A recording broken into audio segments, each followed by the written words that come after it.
Olá, sejam bem-vindos a mais uma edição do programa Ágora.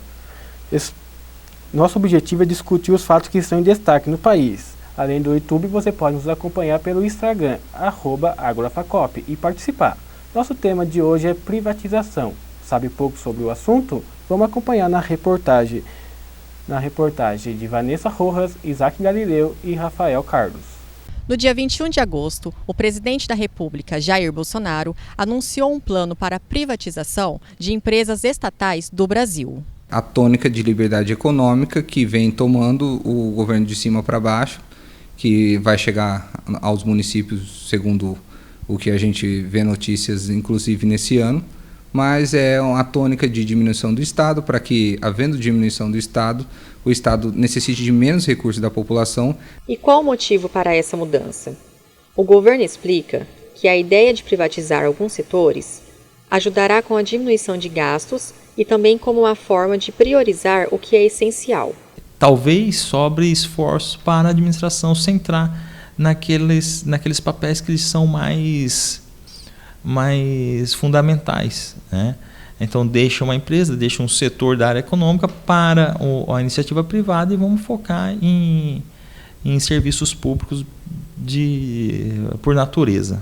Para conversar sobre o tema, convidamos o professor Tiago Granja Bererino, que é doutor em História pela Unesp e professor pela UNOeste. Ele é especialista na História do Brasil, História Cultural e Literatura. Seja bem-vindo, professor. Obrigado.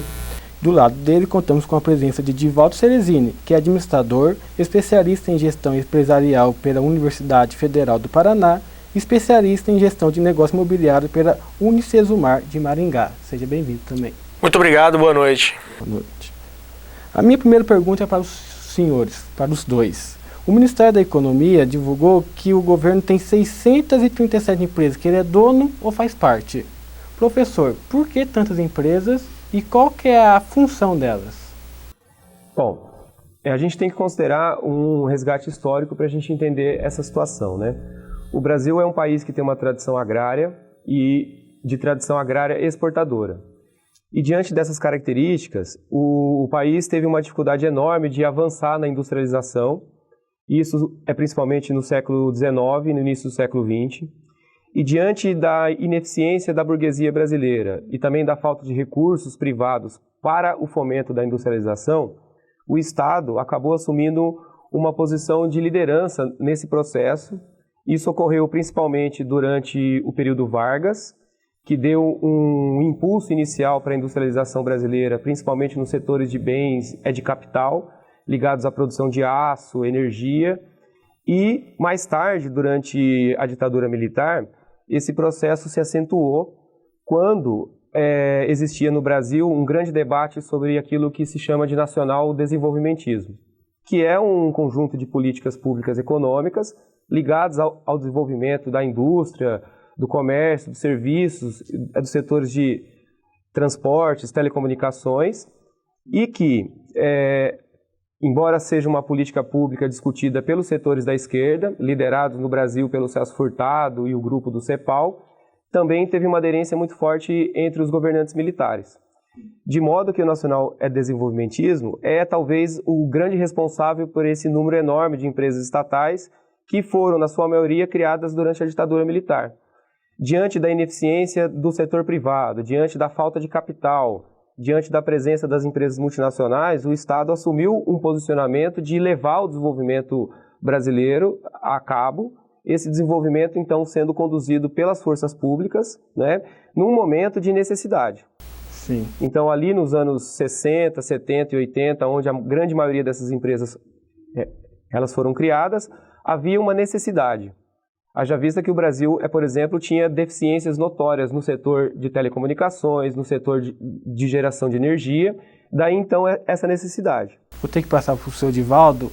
Qual que é a necessidade dessas empresas que o professor citou hoje no nosso dia a dia?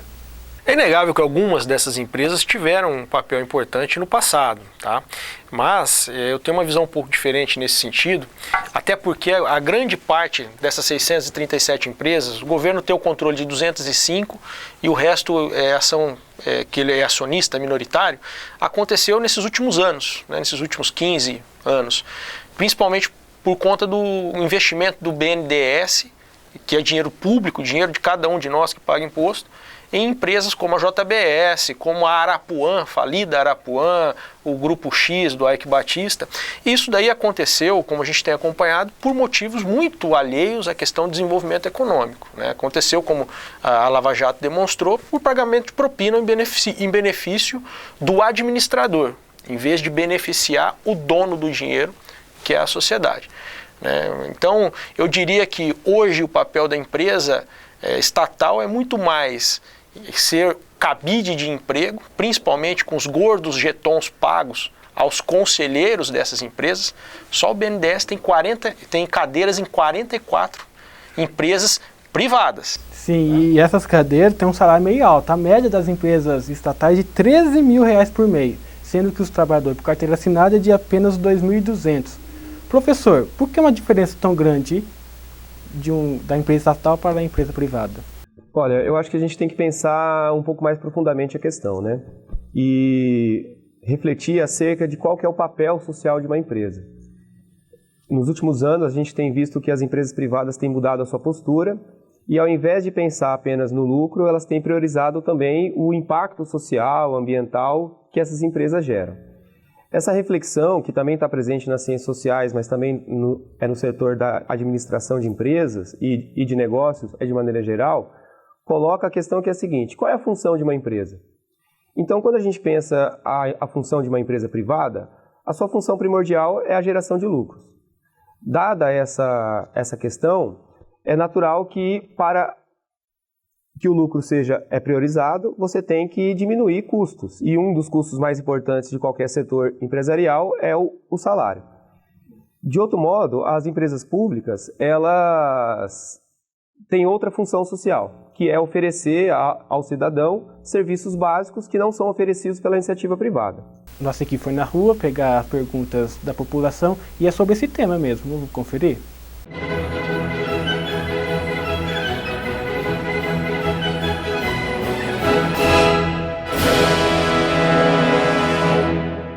Será que uma empresa estatal como o Correio, por exemplo, que é um monopólio, ela sendo privatizada vai manter esse monopólio? E aí, senhor, vai manter esse monopólio ou não?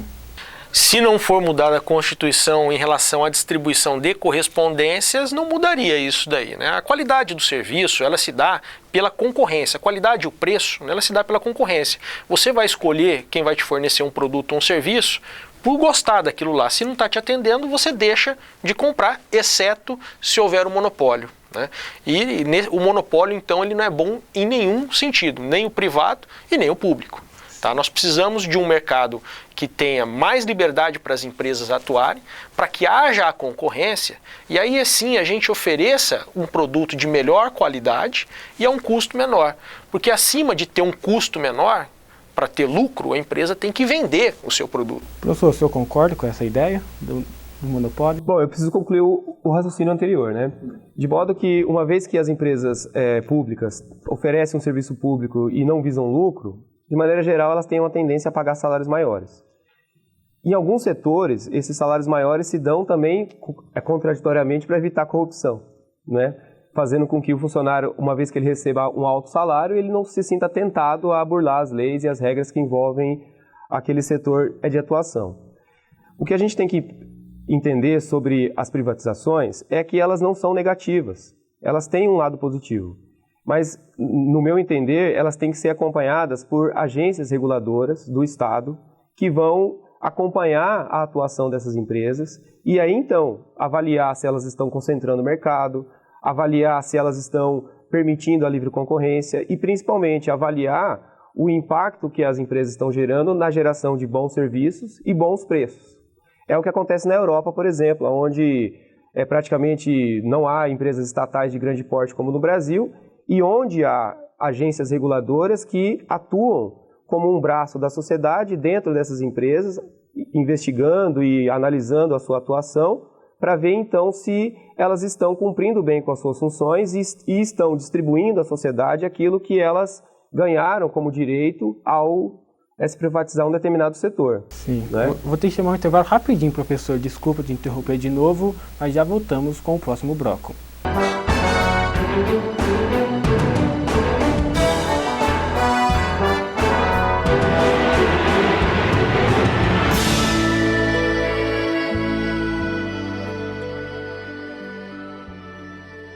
Até onde você chegou? Onde você deseja estar? O mercado de trabalho é exigente, por isso, mova-se. Com a Pós-Unoeste, você investe no seu crescimento e foca onde quer chegar. Em qualquer ocasião, você vai ganhar asas e liderar grandes conquistas. Mova-se e vá mais longe com os cursos presenciais ou à distância da Pós-Unoeste. Acesse unoeste.br/pós e inscreva-se já. Unoeste, o conhecimento te transforma.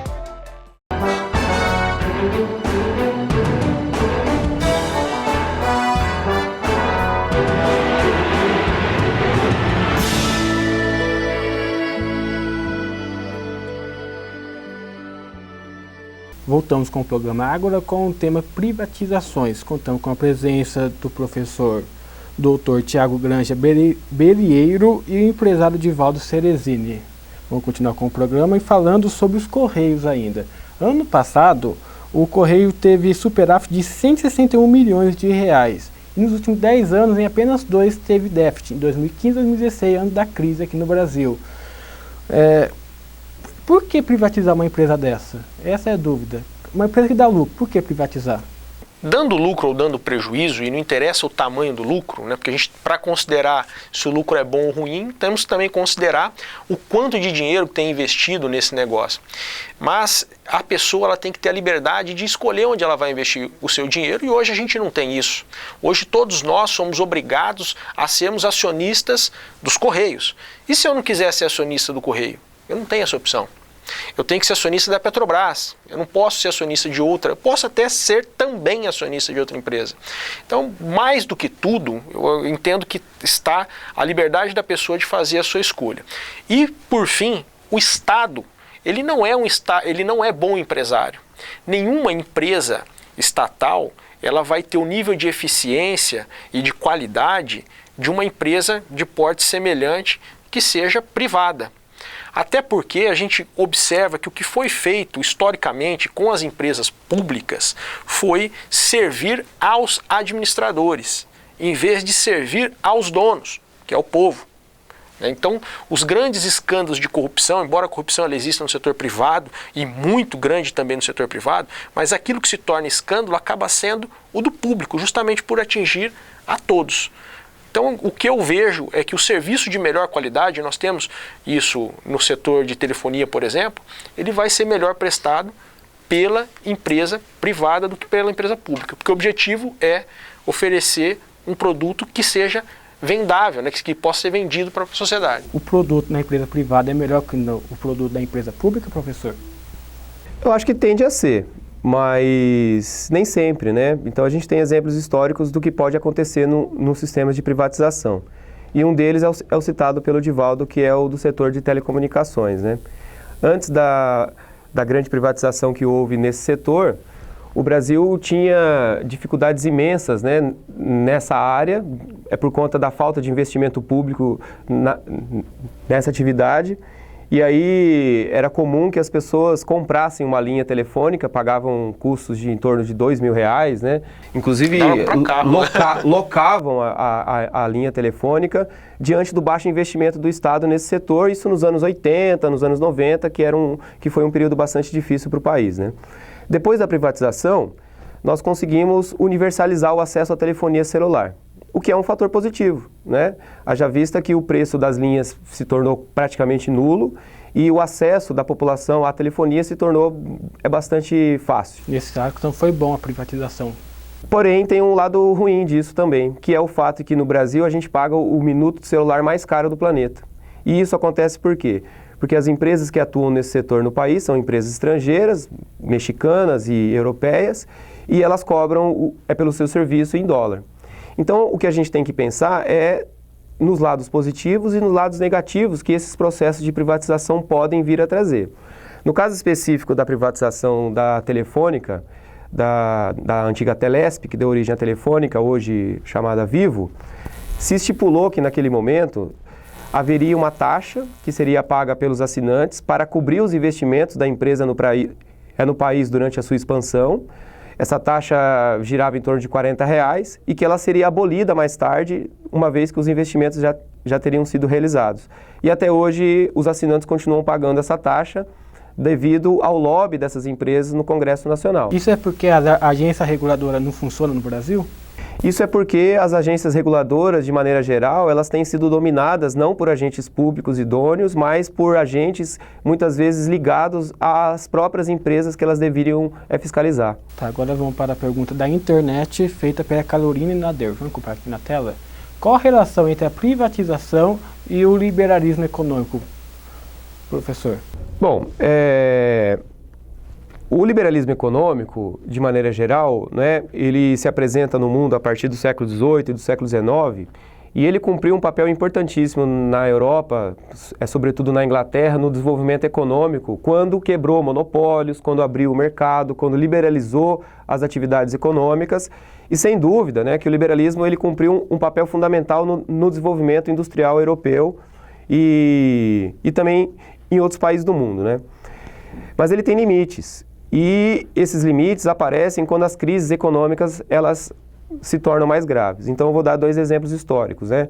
Um deles é a crise de 29, que foi causada pelo excesso de liberdade e gerada pelo excesso de produção econômica e pela especulação que existiu na Bolsa de Valores americana, o que gerou uma quebra no mundo inteiro. E naquele momento quem salvou foi o Estado, com o New Deal, com as políticas keynesianas. Em 2008, a crise gerada pelo mercado imobiliário também foi causada pelo excesso de liberdade do mercado. E aí, mais uma vez, quem salvou a economia foi o Congresso americano, que aprovou naquele momento um aporte de 700 bilhões de dólares para salvar a economia americana diante daquele contexto. Tá. O que acontece, então, é que o liberalismo prega uma diminuição da atuação do Estado em determinados setores da economia. Daí, então, que essa relação entre privatização e liberalismo ela é muito clássica. Só que eu acrescentaria o seguinte, no mundo moderno e contemporâneo, dos anos 80 para cá, se fala em neoliberalismo. E o neoliberalismo, então, prega a diminuição quase que total do Estado, inclusive em setores que provavelmente não gerariam lucro e que não atrairiam, por exemplo, empresas privadas. Sim, esse então liberalismo, essa é uma questão que tem que ser pensada, né? Esse liberalismo econômico é bom para a economia em geral? Eu vejo com bons olhos você ter uma regulação menor sobre os serviços, justamente porque isso daí facilita ter mais concorrência no mercado. Sim, é evidente que a liberdade ela deve vir acompanhada da responsabilidade por aquelas atitudes. É muito fácil você ir lá, fazer alguma coisa, dar certo, embolsar o lucro e você fazer alguma coisa e jogar nas costas da sociedade, como é o que a gente vê acontecer no Brasil, né? Corre lá no BNDES, pega um dinheirinho e depois se der lucro é seu, se der prejuízo é do BNDES. Então, ele deve vir sim acompanhado da responsabilidade pelo resultado, tá? E o liberalismo ele tem um papel sim muito importante justamente nessa questão que o professor falou, do investimento privado em setores que são necessários. Hoje no Brasil nós temos mais da metade da população sem acesso à água tratada e esgoto. E ao passo que todo mundo tem um celular na mão.